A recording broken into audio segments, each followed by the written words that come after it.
Bes, bilisan nyo nga dyan kasi baka maabutan tayo nila mama umiinom. Parating na kasi. Bibilisan namin? Parating na ba? Hindi, bes. Papamadali ko ba kayo kung papunta pa lang?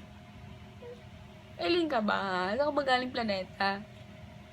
Bes, pwede pera mo ng charger. Pakiabot lang. Dun oh. Bes, iabot ko? Sabi ko paabot ng charger. Huwag may abot sa akin kasi pinapaabot ko eh. Abot na mga kutsilyo, papakamatay na ako. Ha? Bes, pwede bilisan mo dyan sa laptop kasi gamit ako, may assignment ako eh. Gamit ka, Bes? Hindi ako gagamit. Kasi pinapamadali kita eh. Hindi ako gagamit.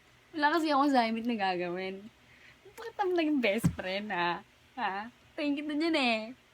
Pum. Bes, pwede buksan mo yung pinto nyo. Nakala kasi dito sa babae. Bes, buksan ko?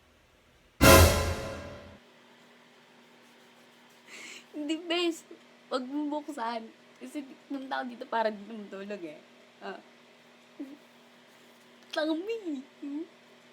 Bes, papatay na lang nung TV dyan pagtapos mo. Kasi malilig muna ako walang manonood dyan. Bes, patayin ko? Hindi best. Huwag mo napatayin. Kasi mayaman kami sa kuryente. Okay lang.